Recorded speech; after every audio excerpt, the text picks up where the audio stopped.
여러분 혹시 모래 위의 발자국이라는 제목의 이야기를 아십니까? 그 모래 위에 찍혔던 발자국을 통해 예수님이 나와 함께 하셨다라는 것을 간증하는 이야기이죠. 혹시 모래 위의 발자국이라는 이야기를 아시는 분 손 한번 들어보실까요?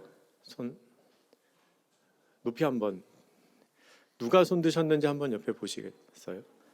네, 이쪽에 많이 계시죠. 이쪽엔 별로 없으신데 지금 손 드신 분들은 신앙적으로 어르신들입니다. 요새 많이 쓰는 말로 하면 아재라고 하죠. 아재. 그 주일에 청년들이 소그룹 마치면 중그룹 하거든요. 예배 마치고 젊은 예배 마치고 중그룹하고 소그룹을 하는데 그때 이제 모임을 인도하는 청년들을 위한 교육을 담당 교육자들이 합니다. 제가 그 교육을 얼마 전에 하다가 세대 차이를 느꼈습니다. 저 빼고 9명의 청년들이 있었는데요. 아무도 이 모래 위의 발자국 얘기를 모르는 겁니다. 제가 교육을 하면서 그 얘기 알지? 모래 위의 발자국. 그랬더니 청년들이 아무도 모르는 거예요. 9명이. 제가 그랬습니다. 너네 어떻게 그 얘기를 모를 수 있냐고. 근데 가만히 생각해 보니까 10명 중에 9명이 모르고 1명이 알면 그게 아는 사람이 이상한 겁니까? 모르는 사람이 이상한 겁니까?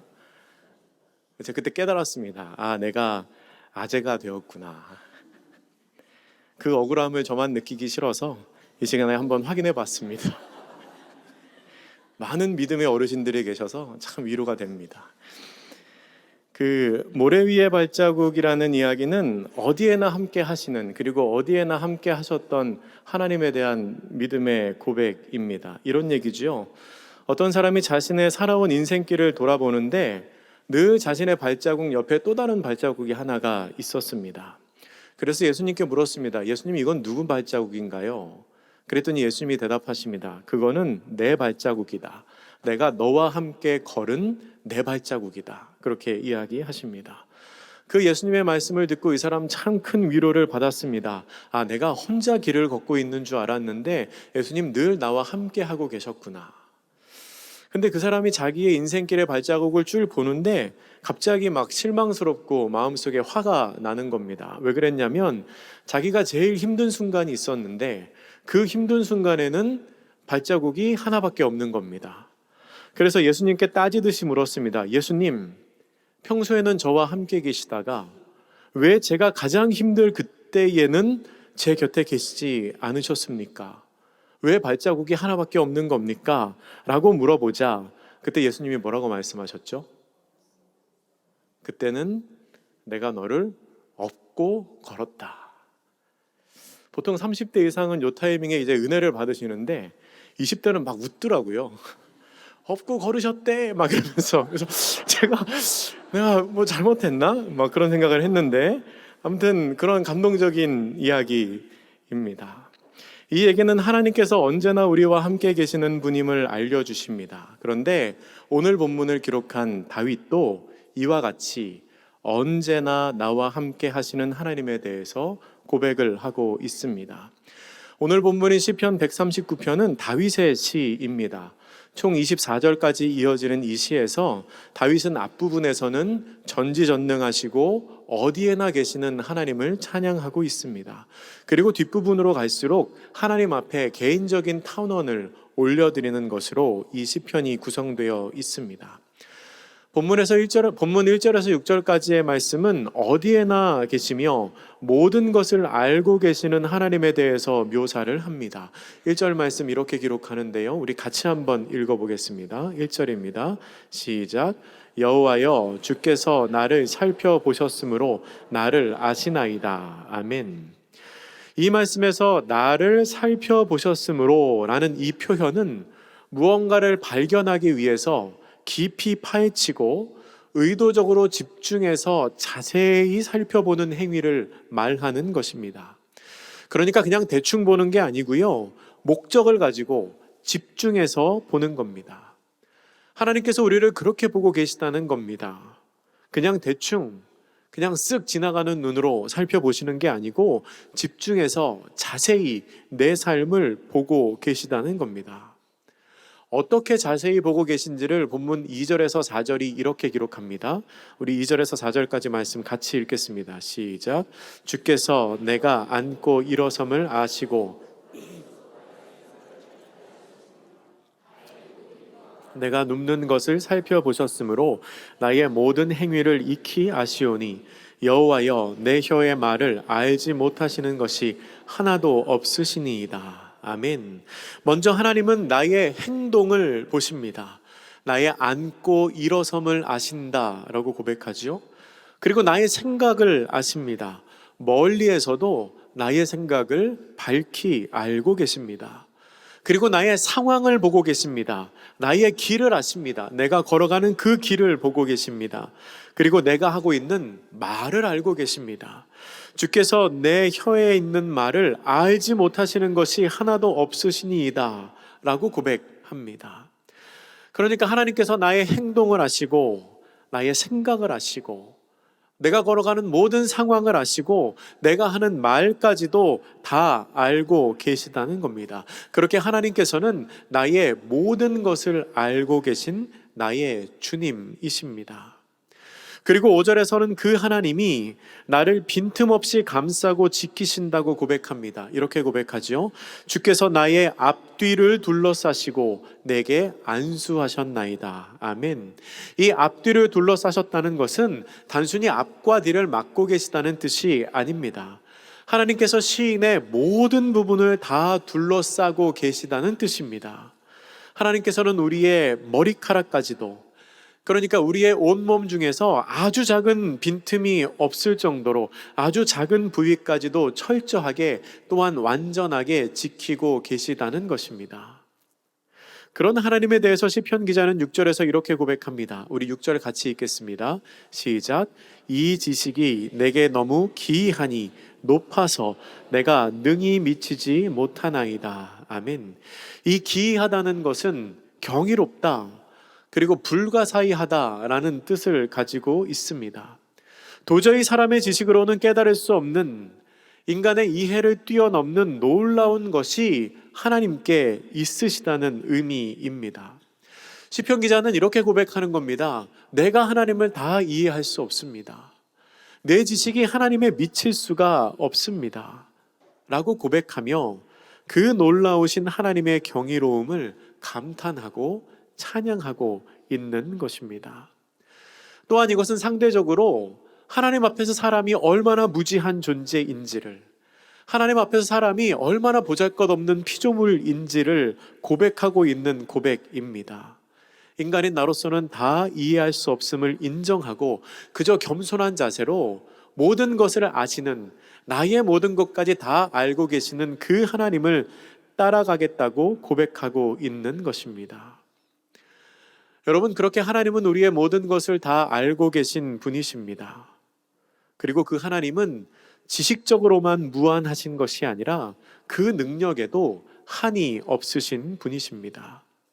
그런데 그 하나님이 우리를 향해서 그 능력을 발휘하십니다. 우리를 향하신 하나님의 사랑도 무한하십니다. 하나님께서 우리를 그렇게 보고 계신 이유는 우리를 감시하기 위해서가 아닙니다. 우리에게 사랑을 베푸시기 위해서 그렇게 보고 계십니다. 우리의 삶을 세밀히 살피시며 하나하나 우리의 필요를 채워주시기 위해서 하나님은 우리를 주목하고 계십니다. 하나님은 우리의 감시자가 아니시고 하나님은 우리의 보호자이십니다. 가장 힘이 세고 가장 능력이 있으신 그 하나님은 그 힘과 능력을 가지고 우리를 향해 잘하나 못하나를 살펴보면서 비난하고 정죄하고 조롱하기 위해서 우리를 보고 계신 것이 아니라, 비판하기 위해서 우리의 삶을 지켜보고 계신 것이 아니라 우리를 지키시고 우리에게 새 힘을 주시며 혹여나 이 땅 가운데 넘어져 쓰러지지 않도록, 혹여나 넘어져 있다면 다시 일으켜 새 힘을 주시기 위해서 우리를 향한 눈길을 거두지 않으시는 우리의 아버지가 되시는 하나님이십니다. 본문 7절에서 12절은 그 하나님이 어디에나 계시다고 고백합니다. 7절이 이렇게 기록하지요. 내가 주의 영을 떠나 어디로 가며 주의 앞에서 어디로 피하리이까. 아멘.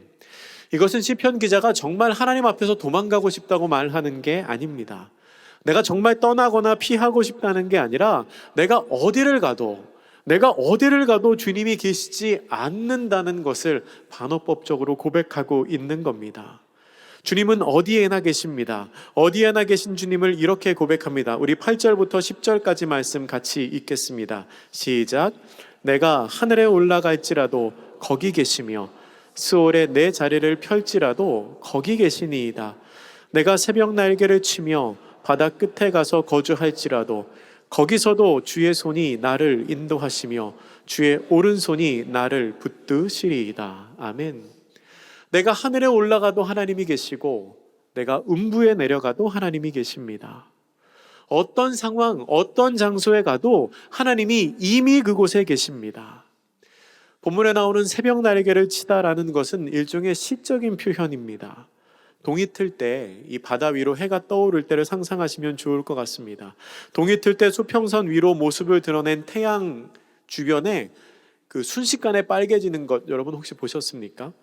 잔잔한 바다 위에 태양이 솟아오르면 그 주위가 순식간에 붉은 빛으로 물듭니다. 근데 그 모습이 마치 날개와 같다고 묘사를 한 겁니다. 태양 주위에 수평선 위로 뻗어나가는 그 붉은 색깔이. 그러니까 순식간에 붉은색으로 수평선이 물드는 것처럼 내가 빛의 속도로 달려갈지라도 내가 그렇게 빠르게 움직일지라도 하나님의 손을 벗어날 수가 없다는 겁니다. 내가 그렇게 어디를 향해 달려나가려고 해도 거기서도 주의 손이 나를 인도하시며 주님의 의로운 손이 나를 붙들고 계시다고 시편 기자는 고백하고 있습니다. 여러분, 하나님은 영이시기 때문에 사실 손이 없으십니다. 그럼에도 불구하고 시편 기자는 구체적으로 주의 오른손이 나를 붙드십니다 라고 고백합니다. 이렇게 묘사하는 이유는 하나님께서 실제적으로 우리의 삶에 영향력을 미치신다는 것을 표현하는 말입니다.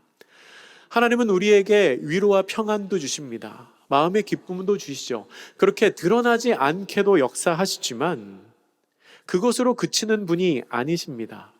마치 눈에 보이는 손으로 우리를 꽉 붙잡으시는 것처럼 하나님께서는 실제적으로 우리를 붙잡으시고 우리의 삶의 형편도 바꾸실 수 있는 분이라는 겁니다. 오늘의 본문 마지막 11절과 12절은 이렇게 기록합니다. 같이 읽겠습니다. 시작. 내가 혹시 말하기를 흑암이 반드시 나를 덮고 나를 두른 빛은 밤이 되리라 할지라도 주에게서는 흑암이 숨기지 못하며 밤이 낮과 같이 비추이나니 주에게는 흑암과 빛이 같음이니이다. 아멘. 연약한 나는, 사람인 나는 때로 부정적으로 말할 수 있습니다. 원치 않았던 절망적인 상황이 다가올 때 낙심될 수도 있습니다. 아무런 희망이 없는 것처럼 느껴질 때도 있습니다. 오늘 본문의 11절과 같은 때이지요. 시편 기자도 이렇게 고백합니다. 흑암이 반드시 나를 덮을 것이다. 내 삶에 어두움이 찾아올 것이다. 내 주변의 빛이 어두움이 될 것이다 라고 말합니다. 그런데 그럴 때에도 설사 내 삶에 어두움이 닥치더라도 흑암이 설사 나를 덮을 수 있을지는 몰라도 나와 함께 하시는 하나님은 덮을 수 없다는 겁니다. 어두움이 내 삶에 몰려올 수 있을지 몰라도 그것 때문에 나를 두렵게 할 수 있을지는 몰라도 그러나 나와 함께 하시는 하나님에게는 아무런 영향을 미치지 못한다는 겁니다. 아무리 흑암일지라도 주님은 숨기지 못합니다. 주님이 계신 그곳은 거기가 어디든지 밤일지라도 나처럼 환합니다. 왜냐하면 우리 주님에게는 그 흑암이 아무런 영향력도 미치지 못하기 때문입니다. 여러분, 하나님께서는 상황의 제약을 받으시는 분이 아니십니다. 하나님은 상황이 변한다고 해서 달라지시는 분이 아니십니다. 어떤 상황도 우리 주님의 능력을 막을 수 있는 것이 없습니다. 흑암이 나를 덮는 것 같고 내 주변의 빛이 다 사라져서 밤이 되는 것 같을지라도 우리는 걱정할 게 없습니다. 왜냐하면 우리가 어디에 있든지 우리와 함께 하시며 의로운 오늘손으로 우리를 붙드시는 그 하나님이 곧 빛이 되시기 때문입니다. 하나님에게는 흑암과 빛이 같습니다. 아무런 영향력을 미치지 못합니다. 하나님과 함께 있는 그곳은 그곳이 어디이든지 간에 하나님의 영광의 광채가 비추는 하나님의 나라이기 때문입니다. 그 하나님이 우리와 함께 하십니다. 그 하나님이 우리를 어두움에서 빛으로 바꾸십니다. 여러분, 그 하나님을 기대하시기 바랍니다. 그리고 그 하나님과 동행하시기를 바랍니다. 이렇게 하나님께서는 우리와 함께 계십니다. 나의 모든 것을 아시고 내가 가는 모든 곳에 이미 하나님이 계십니다. 나의 상황을 바꾸실 수 있는 주님이 나를 붙잡으시고 어둠 가운데 있던 내 삶을 빛이 되도록 만드십니다. 여러분, 이 시편 139편은 다윗이 썼다고 하는데요, 책상머리에 앉아서 쓴 시가 아닙니다. 상상으로 쓴 시가 아닙니다. 다윗은 실제적으로 자기의 삶을 통하여 그 함께 하시는 하나님을 경험했습니다. 그리고 그 체험적인 고백을 담아 쓴 시가 바로 이 시편 139편입니다. 나의 모든 상황과 나의 모든 행동을 알고 계시는 그 주님께서 지금도 함께 하고 계시다는 것을 다윗은 믿음으로 고백하고 있는 것입니다. 본문 10절에 나오는 다윗의 고백처럼 하나님은 거기서도 나와 함께 하신 하나님이십니다. 여러분, 다윗의 이 고백은 다윗에게 기름을 부어서 왕으로 세운 사무엘의 고백을 넘어선 굉장한 믿음의 고백입니다. 사무엘상 7장 12절에서 사무엘이 이런 고백을 합니다. 여기까지 우리를 도우신 하나님을 기억하며, 사무엘상 7장 12절 제가 읽어드리겠습니다. 사무엘이 돌을 취하여 미스바와 센 사이에 세워 이르되 여호와께서 여기까지 우리를 도우셨다 하고 그 이름을 에벤에셀이라 하니라. 아멘. 하나님의 도우심으로 말미암아 블레셋과의 전쟁에서 크게 이긴 이스라엘이 전쟁에 승리를 한 다음에 주변을 둘러보니까 미스바와 센 사이에 이름 모를 땅이었습니다. 정신없이 싸우느라고 거기까지 내려온 것도 모르는 것입니다. 사무엘은 하나님의 도우심으로 말미암아 전쟁에서 승리한 것을 기념하며 하나님께 감사하며 그곳에 돌을 세웁니다. 그리고 그 돌을 취하며 이름을 뭐라고 짓냐면 에벤에셀이라고 짓습니다. 그 뜻은 하나님이 여기까지 우리를 도우셨다, 하나님이 여기까지 우리를 도우셔서 이곳에서 승리하게 하셨다라는 기념으로 돌을 세운 것입니다. 사무엘의 말에 나타나는 여기까지, 이 여기까지라는 표현에서 여기는 문자적으로는 이스라엘 민족이 지금 서 있는 그 땅을 말하는 것입니다. 지금 서 있는 그 장소입니다. 이스라엘이 블레셋과의 전쟁에서 최종적인 승리를 거둔 장소이지요. 아마 이스라엘은 그곳이 어디인지를 정확히 몰랐기 때문에 그냥 여기라고 표현한 것 같습니다. 여기까지 하나님이 우리를 인도하셨고 이기게 하셨다. 그런데 여러분, 그 여기를 단순히 지명을 대체하는 말로 생각하기에는 그 말에 담긴 의미가 너무나 큽니다. 이스라엘 민족이 말한 여기는 신앙적인 의미로 살펴보면 나의 능력으로는 도달할 수 없는 곳을 말합니다. 나의 능력으로는 도달할 수 없는 곳입니다. 그러니까 나의 능력이나 나의 실력으로는 도달할 수 없는 곳까지 지금 내가 하나님의 도우심으로 와 있다는 겁니다.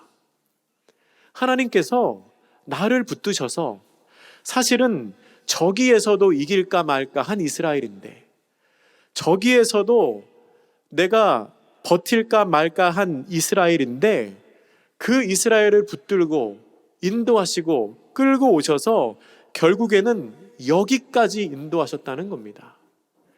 여기까지 인도하셔서 여기에서 승리하게 하셨다는 겁니다. 원래는 저기에 있어도 과분한 사람을 어느새 보니까 여기까지 붙들고 오셨다는 겁니다. 여러분, 생각해 보면 우리가 지금 이 자리에 있는 것도 여기까지 도우신 하나님의 은혜입니다. 여러분, 여기까지 어떻게 오셨습니까? 내 실력과 내 능력으로 오셨습니까? 아닙니다. 하나님이 인도하셨습니다. 나는 사실 저기에 있어도 부족한 사람인데 어느 날 정신을 차려보니 하나님을 날이 붙드셔서 여기까지 인도하셨습니다. 사무엘의 그 고백도 참 놀라운 고백인데, 근데 오늘 본문에서 다윗은 그것에서 한 단계 더 넘어서는 고백을 하고 있는 겁니다. 여기까지 나와 함께 하신 하나님이 거기서도 나와 함께 하신다는 겁니다. 거기에서도. 이것은 과거 회상적인 고백이 아니라 미래지향적인 고백입니다. 하나님이 여기까지 나를 인도하셨기 때문에, 그 신실하신 하나님이, 지금까지 나를 인도하신 하나님이 거기에서도, 앞으로 내가 가야 할 그 길에서도, 앞으로 내가 도달할 그 곳에서도 나와 함께 하고 계시다는 것을 믿음으로 고백하고 있는 것입니다. 여러분, 하나님은 언제나 우리와 함께 하십니다. 문제는 내가 그 사실을 알지 못한다는 겁니다. 우리가 잘 아는 찬양 중에 나의 등 뒤에서라는 찬양이 있습니다. 이런 가사의 찬양이지요. 나의 등 뒤에서 나를 도우시는 주, 나의 인생길에서 지치고 고나여 매일처럼 주저앉고 싶을 때 나를 밀어주시네. 또 이런 가사도 있습니다. 평안히 길을 갈 땐 보이지 않아도 지치고 곤하여 넘어질 때면 다가와 손 내미시네. 멜로디가 참 신나는 찬양이지요. 막 박수치면서 열심히 불렀던 기억이 있는 찬양입니다. 근데 제가 이 찬양 부르는데 어느 날 그런 생각 들더라고요. 에이, 하나님 도우실 거면 좀 앞에서 도와주시지, 왜 뒤에서 도와주시나. 지치고 고나여 매일처럼 주저앉고 싶을 때 나를 밀어주신다고 하는데 주저앉고 싶기 전에 좀 당겨주시지, 왜 뒤에서 밀어주시나. 평안히 길을 갈 땐 보이지 않는다고 찬양하는데, 아니 평안히 길을 갈 때도 좀 앞에서 보여주시지, 왜 꼭 뒤에만 계시나 하는 생각을 했을 때가 있습니다. 그런데 여러분, 그렇게 뒤에서 도우시는 게 하나님의 방법입니다. 그래서 우리는 하나님을 보기가 참 힘듭니다. 설교 초반에 말씀드린 모래 위의 발자국 이야기를 다시 한번 떠올려 보시겠습니까?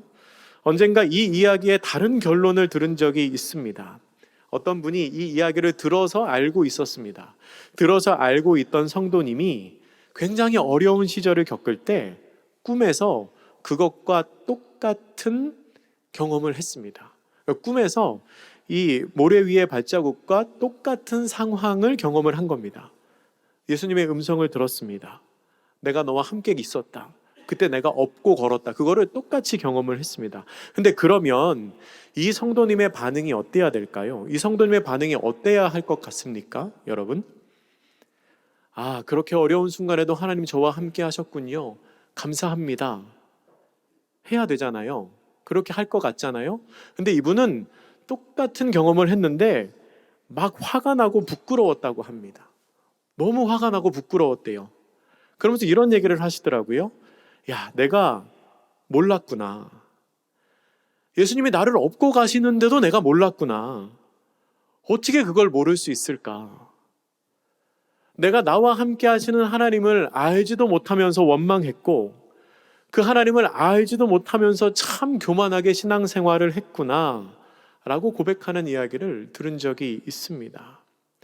여러분, 하나님은 이미 우리와 함께 하고 계십니다. 하나님이 없으시다고 느낀 적 있으십니까? 없는 게 아닙니다. 안 계시는 게 아니고 내가 모르는 겁니다. 내가 못 느낀 겁니다. 내 곁에 계실 때도 모르고, 내 등 뒤에서 나를 돕고 계실 때도 모르고, 심지어는 지금 주님 등에 엎혀서 가고 있으면서도 우리는 주님이 우리와 함께 하고 계시다는 것을 모릅니다. 혹시 지금 여러분은 그러고 계시지 않으신가요? 너무 힘들어서 하나님 어디 계십니까? 라고 탄식하고 있는 지금 이 시기가 혹시 이미 주님의 나를 업고 가는 그 순간이라는 것 생각해 보신 적 있으신가요? 다윗은 내가 가는 모든 곳에 하나님이 계시다고 고백했습니다. 그런데 우리는 그 하나님을 보지 못할 때가 참 많습니다. 시간이 지나며 사무엘의 고백 뒤에 다윗의 고백이 있었죠. 그리고 그 다윗의 고백 후에 또 시간이 지나며 어디에나 계시는 하나님을 보지 못하는 우리가 안타까우셨는지, 하나님은 내가 가는 그곳에 먼저 와 계신 것이 아니라 직접 우리를 찾아오셨습니다. 하나님이 우리를 찾아오셨습니다. 직접 우리를 찾아오셔서 우리와 함께 계신 하나님이 되어주셨습니다. 마태복음 1장 23절이 이렇게 기록합니다. 보라, 처녀가 잉태하여 아들을 낳을 것이요 그 이름을 임마누엘이라 하리라 하였으니 이를 번역한즉 하나님이 우리와 함께 계시다 함이라. 아멘. 그렇게 어디에나 계시는 하나님께서 사람의 몸을 입고 우리와 함께 하시는 하나님으로 이 땅 가운데 오셨습니다. 그리고 그렇게 우리와 함께 계셨던 하나님께서는 우리를 위해 죽으셨다가 부활하셨습니다. 그리고 이 세상을 떠나 승천하실 때 또다시 우리와 함께 하심을 이렇게 말씀하십니다. 마태복음 28장 20절 말씀입니다. 볼지어다 내가 세상 끝날까지 너희와 항상 함께 있으리라. 아멘. 여러분 기억하시기 바랍니다. 우리를 사랑하셔서 이 땅에 오시기까지 한 그 하나님은 여기까지 우리를 도우신 것처럼 앞으로도 우리와 함께 하십니다. 내가 어디를 가든지 거기서도 나를 붙들어 주십니다. 하나님이 계시지 않는 곳은 없습니다. 여러분이 가는 모든 곳에, 여러분이 있는 모든 곳에 하나님이 함께 계십니다. 우리의 모든 것을 보고 계신 하나님은 우리의 감시자가 아니라 보호자이십니다. 하나님께서는 그 힘과 능력을 우리를 사랑하시며 우리를 지키시는 데에 사용하십니다. 혹여나 이 땅 가운데 넘어지지 않도록, 넘어져서 다치지 않도록, 상하지 않도록 우리를 향한 눈길을 거두지 않으시는 우리의 아버지, 그분이 바로 우리 하나님이십니다. 그 하나님을 기억하고 그 하나님께 붙들려 살아가는 복된 성도님들 되시기를 주님의 이름으로 축복합니다. 기도하겠습니다. 사랑의 하나님,